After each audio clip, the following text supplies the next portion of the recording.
Hello, I am Wanjeri Nderu, and welcome to a conversation on mental health with Njonjo Mue by I'm Kenyan. Thank you, Njonjo, for being with us. We appreciate your time, and thank you for agreeing to share with us your story. And it is important that we acknowledge that it takes somebody who understands the need to demystify mental health to be able, to share their story with the public, and we appreciate that very much. Thank you. So we'll just begin by, who is Njonjo Mue? Thank you, Wanjeri. My name is Njonjo Mue, as you have mentioned. I am a Kenyan human rights lawyer, transitional justice expert, and social justice activist. I was born and brought up in Thika, where my parents worked, and I got my primary school education in Thika, and then I went to Alliance High School for 6 years, and then I joined the University of Nairobi School of Law for my law degree, after which I went to Oxford University on a Rhodes Scholarship to do my postgraduate degree in the UK. So that's, I'm married and I have 2 daughters. Okay, thank you. Are you able to, take us through your journey? You are a very vocal ambassador on issues regarding mental health. And you've not been shy to discuss your experiences.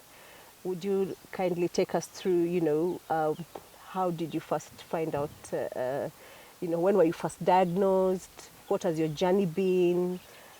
How did you get to that space when you found out that you are a person living with mental health issues? When I was first diagnosed, way back in late 1991, early 1992. I was then a student at Oxford University, and I suddenly started struggling with what later I came to know was depression. And how it manifested itself to me was that I started struggling to function, to get out of bed, to just do basic things that were, very easy to do as part of my life before. To making decisions, I would walk into a supermarket to buy bread, and I would stand on the aisle for 20 minutes trying to decide between several brands of bread or toothpaste. And my life, I just felt I was just shutting down. And I sank deeper and deeper into depression, not being able to function, not being able to get out of bed. And eventually, I wasn't able to turn in assignments for the course that I was doing. So I left my student accommodation without informing anyone, and I just started wandering around in Oxford, where I was a student. Sometimes I would catch the bus to London, and I was homeless, so to speak, for about 3.5 months, just being out, being rained on, exposed to the elements, not eating because I didn't have appetite until I was almost on the verge of starvation. Then I would buy anything, a cake, an ice cream or whatever, and just gobble it without even tasting it. And I was doing all this not because I didn't have money. I wasn't homeless because I was broke. I had a lot of money in the bank because the scholarship had been given was very generous in terms of living expenses. So I had a lot of money, but I did not have the ability to make decisions, including the reasonable decision that I should have made, which was to come back home, because I wasn't now in school as I had gone there. So I was just out there wandering, sleeping in the open, being rained on for 3.5 months. But eventually, I got the courage to decide that if I continue like this, I will die either out of being exposed to the elements or just at the hands of some criminal. So I went back to my college, and they arranged for me to come back home. They bought me a ticket, and I came back home. And then when I came back to Kenya, I was staying with my sister in Umoja Estate in Nairobi. And again, I was just wondering. Every day I would wake up, get out and walk without any destination in mind. Until evening, I come back for another 2.5 months before my father and my brother-in-law finally came and told me I needed to go to hospital. And they didn't give me a choice. I was taken to one of the doctors, psychiatrists in Nairobi, and I was admitted for about 10 days. And I made a remarkable improvement during those 10 days of admission. That was the beginning. That was over 30 years ago. And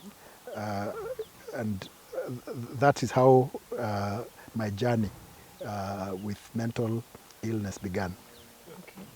And when you went to see the doctor, what were you diagnosed with? Because there are various forms, Yeah. and mental health comes in different shapes and shades. Yes. So what were you diagnosed with? Yes. When I went in the hospital initially, I was just diagnosed with depression. I was treated for depression. And I said I was in hospital for 10 days, and I could tell the difference. Because once I got in, the first thing that happened is that I was given an injection, a fairly powerful drug, and I completely blacked out for a few hours. But as the treatment continued in that hospital, I realized that I was being able to eat regularly. I was hungry. I would eat food, and I went back to before the depression in terms of appetite, in terms of regular being able to sleep. Before that, during the day, I wasn't quite awake, and during the night, I wasn't quite asleep. I was in a twilight zone. But when I got to hospital, I realized as the medication was applied, I was able to actually sleep well at night and be awake during the day. So those 10 days made a big difference. But I was being treated for depression. And I came out, I recovered, I got a job in a law firm for a month and a half. But during that time, I applied for a visa to go to the US, where I had family. I have sisters, 3 sisters and a brother. So I applied for a visa and I got it. And it was towards Christmas. So I traveled to the US and I stayed with my sister for 6 months. And while I was there, I relapsed, and I was again taken to a mental hospital. And it was there that I was actually diagnosed with bipolar. Because when I was in the States, while here I was completely down and out, when I got into the relapse in the States, it was a high. And bipolar is, as the word suggests, is a kind of depression where sometimes you can be very down and out. At other times you can be hyper energetic, with a lot of ideas, with very little need for sleep. And that's what happened in the US. So the doctors in the US actually are the ones who then, in a sense, completed my diagnosis. They realized that it wasn't just depression, it was bipolar disorder. And that is the diagnosis that I have lived with for the last 3 decades. Okay. So over this period of time, of course, with the stereotypes that come with issues related to mental health, and also with just a lack of understanding of what the illness is about. Can you be able to talk us through your experiences in terms of relating with people, family members? Did you have a support system that was around you, or were you forced to take care of yourself in terms of just navigating life as you're on your medication, including trying to live a normal life? How was that for you? Uh, like I've said, when I was first diagnosed, I didn't have family around me. I was in a foreign country, in England specifically. And the reason I say that is that the UK, the weather is very peculiar. It rains most of the time. And the people are also very reserved. So while we are told that mental illness is to some extent genetic, the gene is inherited, and in my case, my mother's side of the family, a number of them, including my own mom, um, have struggled with depression. Um, there are different triggers that can actually lead now to the onset of mental illness. So for me, I had the genetic type, but the trigger for me was being in the UK, um, in very rainy, very cold place, and the people also being very reserved. So I was robbed of community. I was robbed of the fantastic weather that we have in Kenya in terms of just the sun, and that's what, in a sense, led me to the depression that I experienced then. So, but I have to say that when I came back home, I was received by a family. I stayed with my sister, as I mentioned. She had been recently widowed and left with a girl, a child who was like 2 or 3 years old at that time. But she still took me in, and family was very supportive, and that is something that I normally like to say that it's critical to get accepted in a non-judgmental way. It's a critical part of the healing process. So my journey from the time I came here, I got support from family. It is family that intervened and took me to the doctor. I didn't have insurance. It's family that raised the money that was required. And just that acceptance and love was an important part of my healing process. Also, before I got a job, it is again family, including my sisters and my brother in the US, who chipped in terms of getting money for medication, and so on. But as one gets used to working, living with the condition, and I was able to get a job and I started to provide for myself, then the support was still there in terms of being accepted and being supported. Um, but I was able to be able to stand on my own 2 feet more and more, and to be able to have a normal life and get different kinds of very senior positions that I was able um, to hold, in spite of the challenge of living with a mental health condition. We look at the Kenyan context when we are talking about mental health. And other than people not understanding it, we tend to also criminalize it in a way. We tend to treat people who are ill like they don't belong amongst us. So yes, it is important to have that backing. But in Kenya, and not just Kenya, I think it's almost everywhere, we find that most people tend to find themselves alone or abandoned in institutions for the families that can afford. One of the reasons that it is good when we have people with lived experiences talking about it is that it helps us to demystify and to show that it is normal. It is, there's a way you can still live a normal life even as you've been diagnosed. What would your approach be? Because we have people don't like to talk about it, but you are very open about it. You are, in every space you're in, you tend to talk about your experiences. What drives you? Because a lot of people, and there are many people out there who are unwell, tend to hide the fact that they're either on medication or are coping in any other ways. We have people who are not yet diagnosed, but they're unwell. What drives you?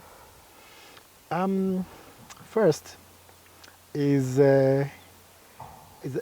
is my story.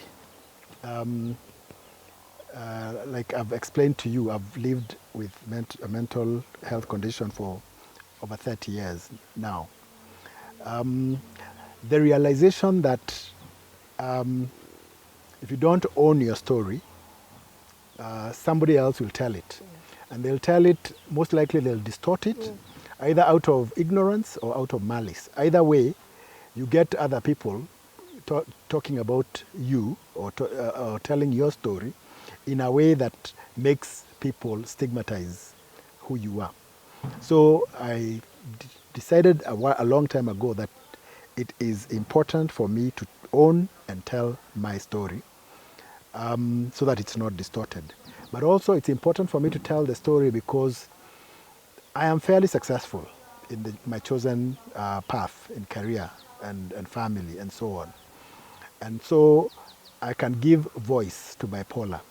While there are many other people who are struggling, but they are fearful about being stigmatized and being robbed of opportunities because they haven't quite reached where I am, in terms of career, in terms of the recognition that I have, the various leadership awards that have been given, like being named the Jurist of the Year by ICJ Kenya way back in 2000, while I was still living with the diagnosis. So the story is important so that I can give, I can encourage others to know that you can have the diagnosis, but you are not your diagnosis. I am Njonjo, who happens to have or to live with bipolar. I'm not just, this bipolar guy. Okay, so that's important. And the other reason why I like to tell my story is also because I am not alone.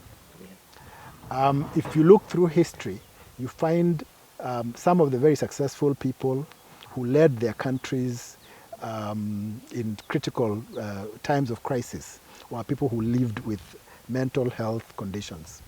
Winston Churchill was bipolar and alcoholic, and he led the British and the Allies in the Second World War to defeat Hitler's army. Martin Luther King lived with depression and actually attempted suicide in his teenage. Gandhi lived with depression. Ted Turner, who founded CNN, is bipolar. And I read a book not too long ago called A First-Rate Madness, which actually shows that in times of crisis, leaders who are a bit unbalanced, like King and Gandhi and Lincoln, are the ones who help society to navigate those times of crisis. And so they don't do that despite their mental illness. They do that and succeed because of their mental illness. Because we are creative, we are resilient, we are empathetic, and we are also realistic in the way we weigh the situation. So I tell people we are in good company, and we are not an aberration. We are part and parcel of the society. And when the society is going through crisis, like the crisis we are going through right now of the pandemic, you actually need people who are a bit unbalanced.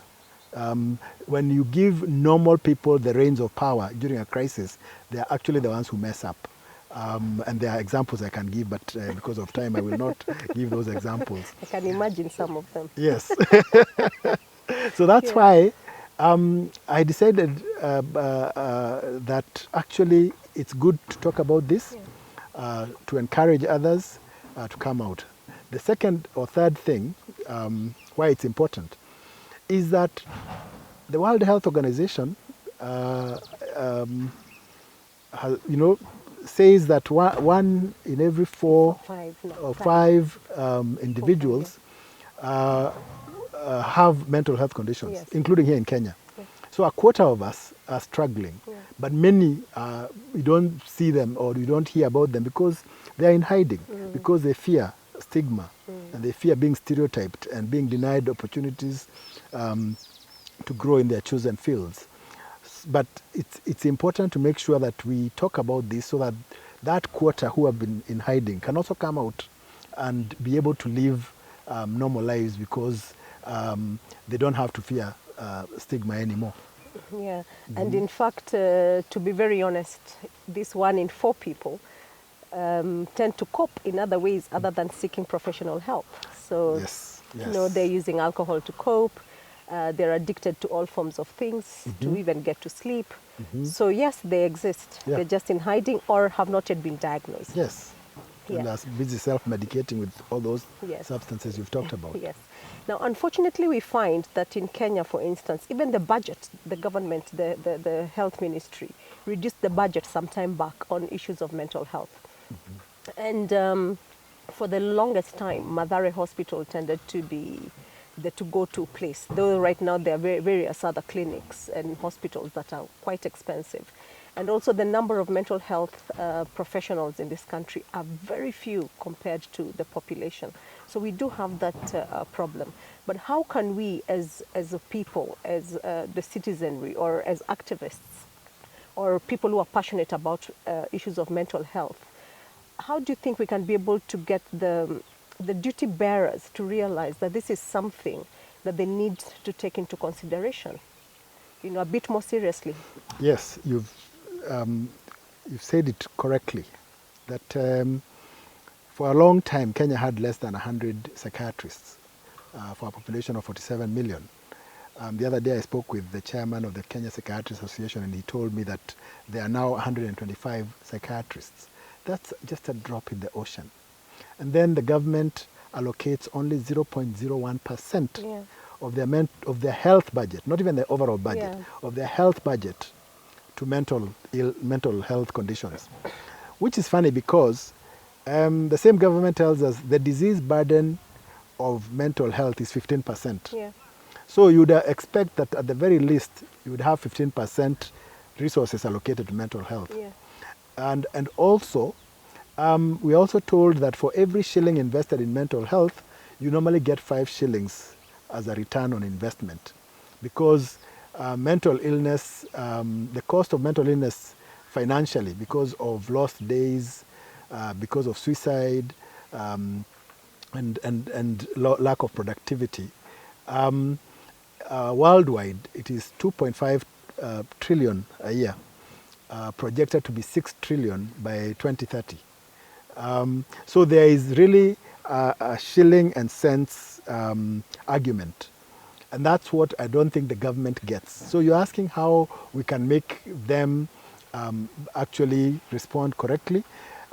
One way is to actually make the economic argument that if you invest this much in mental health, this is the outcome you get, that there is actually a gain to be gotten out of that economically. Of course, in addition to that, speaking out, because the stigma has, as we've said earlier, the stigma has caused people to be silent, who should be champions. And we know that government doesn't just do things out of the goodness of their hearts. They have to be challenged. And so being challenged by people with lived experiences, mental health advocates and champions, we need to continue to speak out and to engage and to challenge government. Like you've said, for a very long time, the only hospital that was available was Mathare. And Mathare basically used to be a good hospital, but again, the neglect is obvious when you go over there. But now, with the devolution of health to the counties, we can start challenging various counties that are receptive to set an example to others, so that others can see what the gains that are to be gained by paying attention and putting resources into mental health.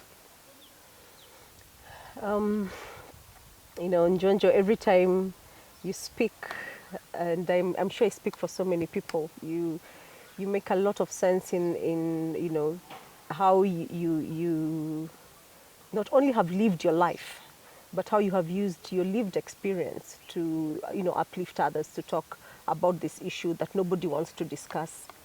So it is really an honor that you can be able to do that. And we hope that Kenya will have even more mental health champions coming up. And especially we find it as people like us who adore you totally, that you're even in the field of human rights. That is a very stressful field, but you manage to cope and you still lead, and it's amazing. It shows that living with a mental illness is not necessarily something so terrible that you cannot be able to cope. So I think it's true, and thank you so much for that compliment.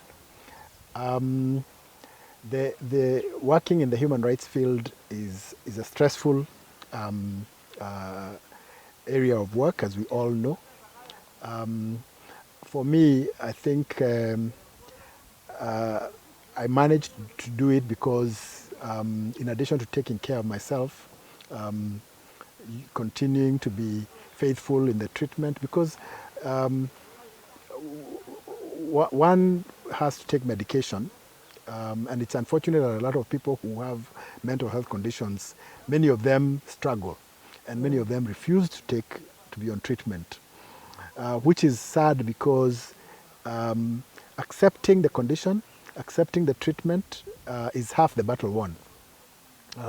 So for me, I don't struggle with that. Even the times that I have relapsed, it was not because I had stopped medication. It's just that the chemical imbalance in the brain sometimes shifts even when you're faithful with cooperating with treatment.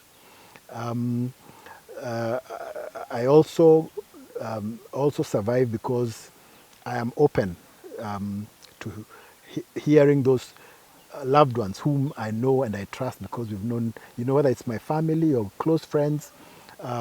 Since you know me, we work together, Wanjeri. I'm open to hearing you when you come and say, "Hey, Njonjo, I feel like the last couple of weeks things are a bit out of kilter. Do you think, is there something that you need to do? Do you need to see your doctor so that you can discuss whether the treatment is still well?"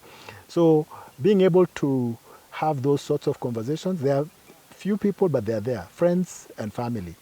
And once they mention that, then able to uh, see the doctor and or the therapist and get the necessary adjustment so that I can continue doing the high stress work that human rights work normally is, while at the same time taking care of myself with regard to the condition that I have to live with. yeah, it's beautiful you mentioned about how being open about it also does bring other people into wanting to be able to speak about their experiences. Recently, when I launched the mental health, Women Human Rights Defenders Mental Health State in Kenya, and you came to the occasion and you spoke. And after that, we have seen more human rights defenders openly speaking, even on their social media platforms, about how they're feeling, their well-being, the state of mental health. So it does take people we look up to speaking about this issue for us to be comfortable speaking about it. And we are grateful for that. Thank So you. we hope that this interview, when people see it, they'll, not be so afraid of discussing it, talking about or having conversations with their loved ones that they tend to hide at times. We have seen cases where people with mental health issues are chained, or are locked in houses, or are again dumped in hospitals. So you speaking about it and sharing your experience, I'm sure will encourage many out there to know that it's something you can live with. Yes, I actually like to give the example of HIV, HIV and AIDS. When HIV was first, when it first became an issue, there was a lot of stigma. Yeah. And stigma makes people fear to come out openly. And so for a period of a number of years before we put our heads around what this new illness was all about, a lot of people contracted AIDS or HIV actually, not even before it became AIDS, found out their diagnosis, and they would just hide until it becomes full-blown AIDS, and it kills the people. People died, not just here. In Uganda, it swept away almost a whole generation. In certain other countries.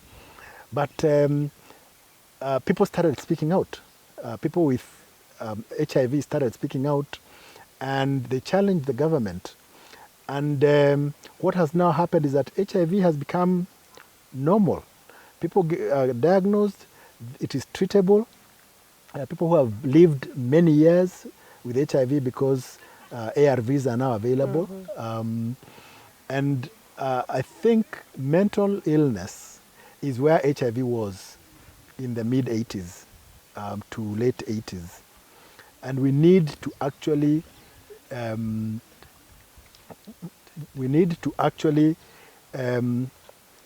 become, have the champions, advocates, people with lived experiences. We need to do what the HIV community had to do. Because they're the ones who then made the government fully come on board, donors fully come on board, the PEPFAR and so on, that has been providing the medication at affordable rates or for free, without cost to the people living with HIV. That's why we need to get mental health, so that we normalize the conversations like now, which is the reason, part of the reason why I very quickly accepted your request for this interview, is that we need more and more of these conversations. Because the more we normalize the conversations, the more we get others to come out and talk about them. And then the more we are able to push the government to do what it should be doing, and the donors to do what they should do. So that in a few years' time, people, do not need to die needlessly by suicide. And people do not have to be shackled and chained by their families because of fear and because of shame. So all those things need to be things of the past. And mental health conditions, because they are here, it's here to stay. We need to make sure we don't lose people needlessly, or even their productivity, even if they are alive, needlessly. But they are able to live with their conditions, with treatment, but also being successful in their area of calling. Thank you so much, Njonjo, for your time, for agreeing again to this interview, and for making this conversation so easy, so that people do not, feel that it is something that they need to shy away from. And I know that we're going to have more of these conversations and raise even, encourage more champions to come on board. And mental health is something that anybody can live with and be normal. It's an illness like any other. So we are so grateful for your time and for sharing your experience with us. Thank you so much. I would like to add just one thing.